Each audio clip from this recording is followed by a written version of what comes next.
मैं डॉक्टर अंतर्यामी कौशिक मांगीलाल बागड़ी राजकीय महाविद्यालय नोखा से वनस्पति विज्ञान विभाग में हम बीएससी भाग तृतीय के first paper ecology and environment के बारे में डिस्कशन कर रहे हैं। अभी तक पीछे हमने इकोलॉजी, इकोसिस्टम के घटक, food chain, food web, flow of energy इत्यादि के बारे में बात की। आज हम बात करेंगे साइकिलिंग ऑफ मटेरियल या जैव भू रासायनिक चक्रण, जिसे हम बायो जियोलॉजिकल साइकिल या जैव भू रासायनिक चक्र भी कहते हैं। बायो जियो केमिकल साइकिल ये 3 शब्दों से मिलकर के बना है। जैसा कि लिखा हुआ है, बायो यानी कि जीवित, जिसमें प्लांट व एनिमल दोनों आते हैं, लिविंग ऑर्गेनिजम्स, सभी जीवित जीव। जियो यानी भू से जुड़ी हुई सभी स्थितियाँ, कंडीशंस और सभी पदार्थ, जैसे soil, rock, atmosphere, water, temperature, humidity इत्यादि। मृदा, चट्टान, वायुमंडल, जल, नमी, आर्द्रता इत्यादि। ये सभी कंडीशंस भी, सभी फैक्टर भी और सभी स्थितियां भी इस जियो भाग के अंदर सम्मिलित हैं। और तीसरा भाग आता है केमिकल्स, रसायन या यौगिक या पदार्थ। बायोजियो केमिकल साइकिल एक इस प्रकार का साइकिल है, इस प्रकार का चक्र है जो पृथ्वी पर निरंतर चल रहा है, जिसमें विभिन्न पदार्थों को अलग अलग रूपों में परिवर्तित किया जा रहा है और अपनी आवश्यकता के अनुसार उपयोग में लिया जा रहा है। सीधा सा एग्जाम्पल, एक छोटे से एग्जाम्पल से आप इसको समझेंगे। जैसे जीव जो सांस ले रहा है वह वायुमंडल से ऑक्सीजन को अवशोषित कर रहा है। वह ऑक्सीजन उसके शरीर में जाकर के हीमोग्लोबिन के साथ में जुड़कर ऑक्सी हीमोग्लोबिन बना रही है। वह ऑक्सी हीमोग्लोबिन उसके शरीर में जाकर के कोशिकाओं में जाकर के रेस्पिरेशन का कार्य कर रही है। बदले में वह कार्बन डाइऑक्साइड बना रहा है। कार्बन डाइऑक्साइड बाहर छोड़ी जा रही है। बाहर पादप उस कार्बन डाइऑक्साइड को अवशोषित कर रहे हैं और ऑक्सीजन छोड़ रहे हैं, और वह ऑक्सीजन पुनः जीवों में आ रही है। तो इस प्रकार का एक साइकिल है जिसमें ऑक्सीजन लगातार अपनी अवस्था को परिवर्तित कर रहा है, अपनी रासायनिक संरचना को परिवर्तित कर रहा है और अलग अलग उपयोग में लिया जा रहा है समय समय पर। तो इस प्रकार का जो साइकिल है, जो अलग अलग चीज़ों का, अभी आगे हम डिटेल में पढ़ेंगे कितने प्रकार के साइकिल मिलते हैं, किस किस पदार्थ के साइकिल हैं। तो साइकिल का अर्थ ये है कि कोई भी पदार्थ जो अलग अलग स्थितियों में अलग अलग उपयोग में लिया जा रहा है और पुनः वातावरण में आ रहा है, जिसे हमने नाम दे दिया बायो जियो केमिकल साइकिल। इसमें सभी यानी कि बायोलॉजिकल, जियोलॉजिकल और केमिकल तीनों प्रकार की अवस्थाएं अपना योगदान या अपना जो रोल है वो निभा रही हैं। यदि हम इसकी परिभाषा की बात करें, बायोजियो केमिकल साइकिल की अगर परिभाषा देखें तो विभिन्न पदार्थों, रसायनों इत्यादि का वातावरण व जीवों के मध्य चक्रीय भ्रमण जीव भू रासायनिक चक्र या पदार्थों का परिसंचरण कहलाता है। इसमें हमने पढ़ा पदार्थ हो, रसायन हो, इनका किसके बीच में, वातावरण और जीवों के बीच में आना जाना, चक्रीय भ्रमण जो है उसे हम बायो जियो केमिकल साइकिल या जैव भू रासायनिक चक्र कहते हैं। अर्थात cyclic movement of different material, chemical compounds etc. between environment and living being is called as biogeochemical cycle और material cycle। क्योंकि इसमें मटेरियल इन्वॉल्व है, इसलिए इसे पदार्थों का परिसंचरण या मटेरियल साइकिल भी कहते हैं। अभी तक हम पीछे पढ़ के आए हैं, हमने एक टॉपिक पढ़ा था एनर्जी फ्लो, जिसमें हमने बताया ऊर्जा जो है एक स्रोत से दूसरे स्रोत पर गति करती है, एक ट्रॉफिक लेवल से, पोषण स्तर से दूसरे पोषण स्तर पर गति करती है और लगातार गति के द्वारा वह उस सिस्टम को, उस तंत्र को जीवित बनाए रखती है। अगर ऊर्जा नहीं है तो वह तंत्र जीवित नहीं है। क्वेश्चन ये पूछा जाता है, परीक्षाओं में पूछा गया है ये क्वेश्चन, कि एनर्जी फ्लो, जो ऊर्जा का प्रवाह है वो, और पदार्थों का जो चक्रण है, क्योंकि इसमें भी कंपाउंड्स या जो केमिकल्स हैं वो एक लेवल से दूसरे लेवल में गति करते रहते हैं, जिस तरह से एनर्जी एक लेवल से दूसरे लेवल में गति कर रही है। तो एनर्जी फ्लो और साइक्लिंग ऑफ मटेरियल, पदार्थों के परिसंचरण, इन दोनों में अंतर क्या है? ये एक बहुत बड़ा क्वेश्चन पूछा जाता है और बहुत कॉमनली आस्क्ड क्वेश्चन है, ये बहुत दफ़े पूछा जाता है। आप इसको अच्छे से तैयार करें। 3 बातों पर हम इसको डिफ्रेंशिएट कर पाएंगे। हमने डिफरेंस किया है, difference in material cycle and flow of energy, ऊर्जा प्रवाह व पदार्थों के परिसंचरण में अंतर। पहला पॉइंट इसमें हमने लिखा है, energy always flow but material cycles.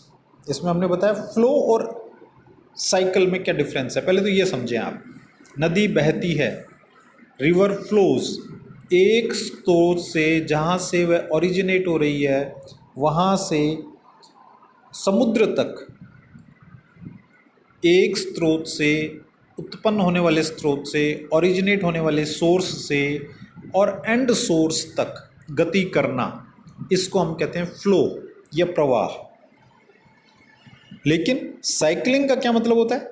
Cycling या परिसंचरण का अर्थ है कि वह जो पदार्थ है जहाँ से उत्पन्न हुआ है वहीं घूम करके वापस आ जाएगा, सारे क्षेत्र में घूमेगा और घूम करके जहाँ से ओरिजिनेट हुआ है वहाँ पर आ जाएगा। तो एक बेसिक डिफरेंस है कि ऊर्जा हमेशा फ्लो करेगी और पदार्थ जो है वो चक्रीय परिसंचरित होंगे। अब इसको कैसे समझें आप? ऊर्जा का मुख्य स्रोत पृथ्वी पर है सनलाइट। सूर्य से ऊर्जा जो है वो पृथ्वी पर पहुंचती है। हम पीछे के चैप्टर्स में पढ़ के आए हैं और उनमें हमने ये पढ़ा है कि सिर्फ 1 से 5% ऊर्जा ही पदार्थों के द्वारा, पादपों के द्वारा अवशोषित करके रासायनिक ऊर्जा में परिवर्तित कर दी जाती है। शेष ऊर्जा ऊष्मा के रूप में ह्रास हो जाता है, उसका नष्ट हो जाती है, वो डीजनरेट हो जाती है, या वो ये कह सकते हैं कि अपने रूप को परिवर्तित कर लेती है। लेकिन ऐसा नहीं है कि जहाँ से ओरिजिनेट हुई थी वापस वहीं पहुँच गई, ऐसा नहीं है। तो एनर्जी फ्लो यूनिडायरेक्शनल फ्लो है, आगे हम पढ़ेंगे इसके बारे में। और जो मटेरियल है वो साइक्लिक मूवमेंट कर रहा है, चक्रीय गति कर रहा है। पहला डिफरेंस ये। दूसरा डिफरेंस आएगा, flow of energy is unidirectional but other is cyclic. दूसरा अंतर ये है कि ऊर्जा यूनिडायरेक्शनल है, एक दिशा में गति कर रही है, ओरिजिन सोर्स से अंतिम सोर्स तक, अंतिम स्रोत तक या अंतिम यूज़र तक। जो प्राइमरी सोर्स था, प्रोड्यूसर था, वहाँ से कंज्यूमर तक, टॉप कंज्यूमर तक पहुँचती है। यह है ऊर्जा की डायरेक्शन है, इसको हमने नाम दे दिया यूनिडायरेक्शनल फ्लो।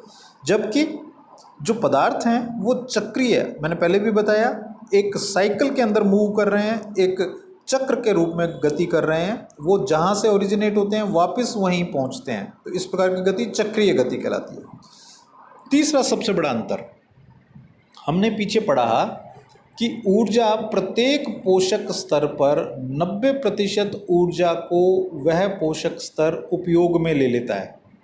हम पीछे पढ़ के आए हैं, प्रोड्यूसर ने मान लीजिए ऊर्जा का उत्पादन किया, वह प्रोड्यूसर जो है उस ऊर्जा को स्टोर करेगा, वो अपने जनन में, अपने श्वसन में, अपनी वृद्धि में, reproduction, respiration, growth, day to day जो एक्टिविटीज़ हैं उनमें उस ऊर्जा का 90% भाग उपयोग में ले लेगा और शेष 10% भाग वह स्टोर करेगा, संचित करेगा।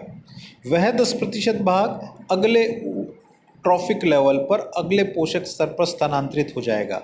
अब अगला जो ट्रॉफिक स्तर है उसका 90% भाग उपयोग में लेगा और 10% भाग अपने ऊपर के ट्रॉफिक लेवल में। हमने इसको दशांश का नियम, लॉ ऑफ टेंथे कहा था।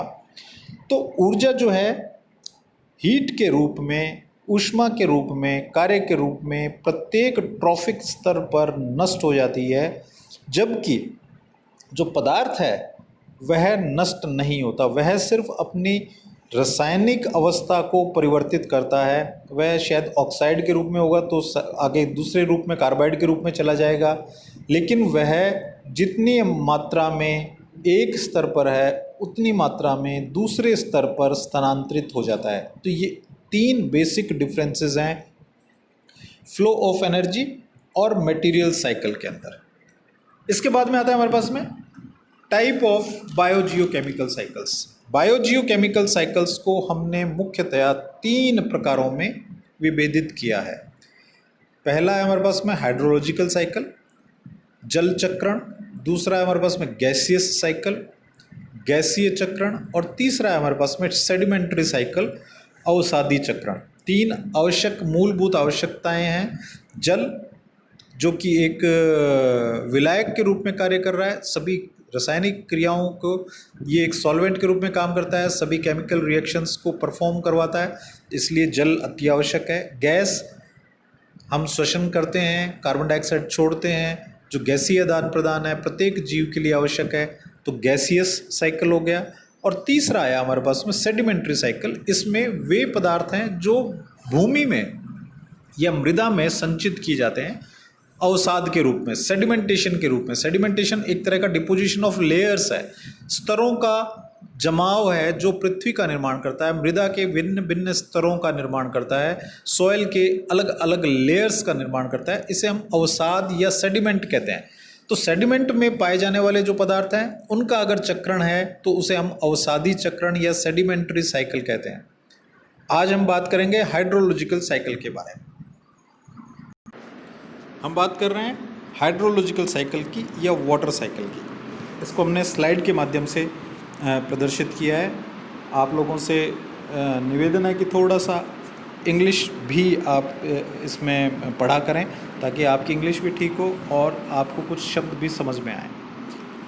क्या है hydrological cycle? Hydrological cycle is a system which describes the distribution and movement of water between earth and atmosphere. पृथ्वी और वातावरण के बीच में जल के डिस्ट्रीब्यूशन, फैलाव और गति को जो समझाता है वह हाइड्रोलॉजिकल साइकिल है।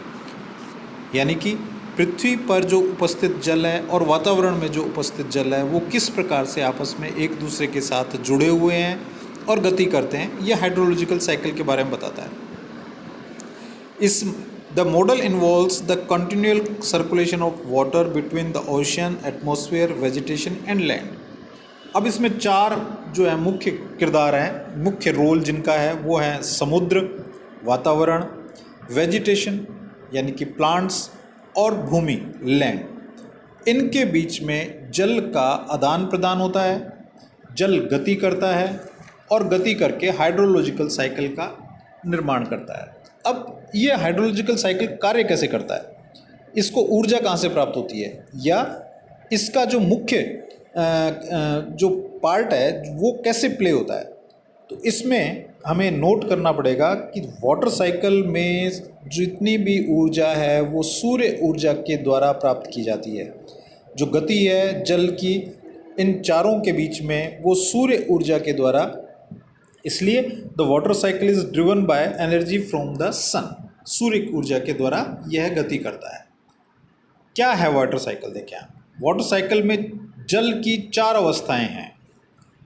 एक अवस्था है स्टोरेज या संचयन, दूसरा है इवेपोरेशन वाष्पीकरण, तीसरा है प्रेसिपिटेशन वर्षा और चौथा है रन ऑफ या बहना। 4 अवस्थाओं में जल पाया जाता है। एक संचयन जो कि समुद्र, पौंड, तालाब या लेक के रूप में होता है। दूसरा है इवेपोरेशन वाष्पीकरण, जब सूर्य ऊर्जा हीट एनर्जी के रूप में, ऊष्मीय ऊर्जा के रूप में पृथ्वी पर आती है तो विभिन्न स्तरों से, चाहे वह समुद्र है, चाहे वह जल स्टोर करने वाला लेक है, पौंड है, रिवर है इत्यादि इत्यादि, छोटा खड्डा है जहाँ पे जल एकत्रित है, वहाँ से भी उस सूर्य ऊर्जा के कारण जल वाष्पीकृत होता है और वाष्प के रूप में वह वातावरण में चला जाता है। तीसरी अवस्था है प्रेसिपिटेशन, रेनफॉल, वर्षा। जब यह जल वाष्पीकृत होकर ऊपर उठता है, कोई भी चीज़ जब गर्म होती है ऊपर की ओर उठती है तापमान जब उसका बढ़ेगा वो ऊपर की ओर जाएगी और धीमे धीमे ऊपर जा कर के वह ठंडी हो जाएगी। तो जब ये जल वाष्प ऊपर उठेगी, ऊपर क्योंकि तापमान पृथ्वी के सतह से तापमान कम है, इसलिए यह वाष्प जो है वो संघनित हो जाती है, कंडेंस हो जाती है और कंडेंस होकर के बादल का रूप ले लेती है। और जब इसकी होल्डिंग कैपेसिटी, जल को संग्रहण करने की क्षमता अधिक हो जाती है, तब यह वर्षा के रूप में पृथ्वी पर आ जाती है। इस प्रक्रिया को हम प्रेसिपिटेशन या रेनफॉल कहते हैं। और चौथा आता है हमारे पास में रन ऑफ या बहना। जब ये जल पृथ्वी पर आता है तो पृथ्वी की सतह पर स्थान स्थान पर यदि इसकी होल्डिंग कैपेसिटी है, अगर इसको रखने की क्षमता है तो वहाँ यह एकत्र हो जाता है। अगर यह रखने की क्षमता नहीं है तो यह बहने लगता है और बहकर ये अल्टीमेटली ओशन में या समुद्र में पहुँच जाता है। अब जो स्टोरेज है जल का वो किस किस अवस्था में हो सकता है? स्टोरेज जो विभिन्न एटीट्यूड के जो पर्वत हैं, पहाड़ हैं अधिक ऊंचाई के, वहाँ पर आइस या स्नो के रूप में ये एकत्र हो जाता है, लेक के रूप में एकत्र हो जाता है और ओशन के रूप में एकत्र हो जाता है। इस चित्र में आप बिल्कुल स्पष्ट रूप से देख सकते हैं कि आइस और स्नो के रूप में एकत्र है, फिर वहाँ से रन ऑफ होकर के यह लेक्स में आया, लेक से प्रेसिपिटेशन हुआ या आइस से भी प्रेसिपिटेशन हुआ, वाष्पीकरण हुआ, इसका इवेपोरेशन हुआ और यह ऊपर कंडेंसेशन बादल के रूप में पहुंच गया, या इसको पादप के द्वारा, वेजिटेशन के द्वारा अवशोषित कर लिया गया, वहाँ से यह वाष्प के रूप में, बादल के रूप में पहुंच गया, या यह ग्राउंड वाटर के रूप में भूमि के अंदर जो हमारे पास में स्टोरेज हैं उनके अंदर एकत्र हो गया और समुद्र में जा कर के फिर इवेपोरेशन के द्वारा या वाष्पीकरण के द्वारा इसने बादल का निर्माण किया। तो इस प्रकार से इन चार अवस्थाओं से होता हुआ यह अल्टीमेटली कंडेंसेशन या बादल के रूप में वातावरण में संचित हो जाता है, संघनित हो जाता है। अब इसके बारे में बात करते हैं। Solar energy powers the cycle, heat energy from the sun causes evaporation from water surfaces. सूर्य ऊर्जा हीट एनर्जी के रूप में अलग अलग सतहों से, जिसमें रिवर्स भी हैं, लेक्स भी हैं और ओशंस भी हैं, नदियाँ, तालाब, झीलें या समुद्र, यहाँ से हीट एनर्जी के रूप में सूर्य ऊर्जा पड़ती है और सूर्य ऊर्जा इसको वाष्पीकृत कर देती है। यह वाष्पीकृत होकर के ऊपर उठता है और वहाँ संघनित हो जाता है। एक तरीका और हो सकता है कि इसे कोई पादप अवशोषित कर ले और वहाँ पर वाष्पोत्सर्जन के द्वारा, ट्रांसपिरेशन के द्वारा इसे वाष्प के रूप में वातावरण को लौटा दिया जाए। यह दूसरा तरीका हो सकता है। The warm and moist air containing water vapors reverse and it cools. This process is called condensation. When a large amount of water vapor condenses, it results in the formation of cloud. पहले बात की हमने, यह वाष्प धीरे धीरे ऊपर उठती है और ऊपर उठने के बाद में इसका संघनन हो जाता है, कंडेंसेशन हो जाता है और कंडेंसेशन होकर के यह बादल के रूप में परिवर्तित हो जाती है। Wind energy advection may move clouds over land surfaces where precipitation occurs. Where the water in the clouds gets too heavy, the water falls back on the earth either as a rain or snow depending on the altitude. हवा के साथ में यह गति करता है और गति करके बादल के रूप में परिवर्तित हो गया। अगर बादल में जल की मात्रा अधिक हो जाती है तो यह रेन के रूप में या बर्फ़ के रूप में गिरने लगता है। यह निर्भर करता है कि उसका तापमान कितना है। यदि रेन के रूप में है तो वह स्टोर कर लिया जाएगा या परकोलेशन के द्वारा अंडरग्राउंड चला जाएगा या समुद्र रिवर में चला जाएगा, और अगर यह स्नो के रूप में है तो हाई एटीट्यूड पे आइस के रूप में यह संचित हो जाएगा। The rain water flows either on the ground, run off into the rivers and back to the ocean. जल जो वर्षा का जल है वो रिवर्स के रूप में, लेक्स के रूप में समुद्र में आ जाता है या फिल्टर होकर के इनफिल्ट्रेशन के द्वारा अर्थ में अंडरग्राउंड वाटर के रूप में स्टोर हो जाता है, जहाँ से यह पुनः समुद्र में प्रवेश कर जाता है। तो इस प्रकार से इसमें साइकिल दिखाया गया है आपको। सूर्य ऊर्जा के द्वारा हीट एनर्जी प्रोड्यूस की गई, हीट एनर्जी से इवेपोरेशन हुआ, इवेपोरेशन से बादल बने, बादल से वाटरफॉल हुआ और वाटरफॉल से यह वापस रिजर्वायर में पहुंच गया और वहाँ से वापस यह प्रक्रिया दोबारा शुरू हो गई। इस प्रकार से एक बैलेंस्ड वाटर साइकिल चलता है। अब वाटर साइकिल की क्या खास बात है? The hydrological cycle is a good example of close system. The total amount of water is the same with virtually no water added और no loss from the cycle. एक सबसे बड़ी खास बात इसकी यह है कि यह एक क्लोज सिस्टम है, अर्थात पृथ्वी पर जितनी मात्रा जल की आज है उतनी मात्रा आज से 3000 साल पहले भी थी। जल को उसकी अवस्थाओं में परिवर्तित किया जाता है, उसको क्लोज सिस्टम होने के कारण उसको नष्ट नहीं किया जा सकता, न ही उसमें नया जल ऐड किया जा सकता। वह सिर्फ अपनी अवस्था को परिवर्तित करता है। वह कभी समुद्र में होता है, कभी बादल के रूप में होता है, कभी बर्फ़ के रूप में होता है, कभी रिवर के रूप में होता है। ये जल हाइड्रोलॉजिकल साइकिल है। Water just move from one storage type two another. एक संचयन क्षेत्र से दूसरे संचयन क्षेत्र में गति करता है। जैसा कि मैंने बताया, समुद्र, नदी, वाष्प, बादल या बर्फ़, ये अलग अलग स्टोरेज हैं या अंडरग्राउंड वाटर, और उन स्टोरेज से ये गति करता रहता है। Water evaporating from the ocean is balanced by water being return through the precipitation and surface run of. जो समुद्रों में जल है उसकी मात्रा निश्चित रहती है और उसे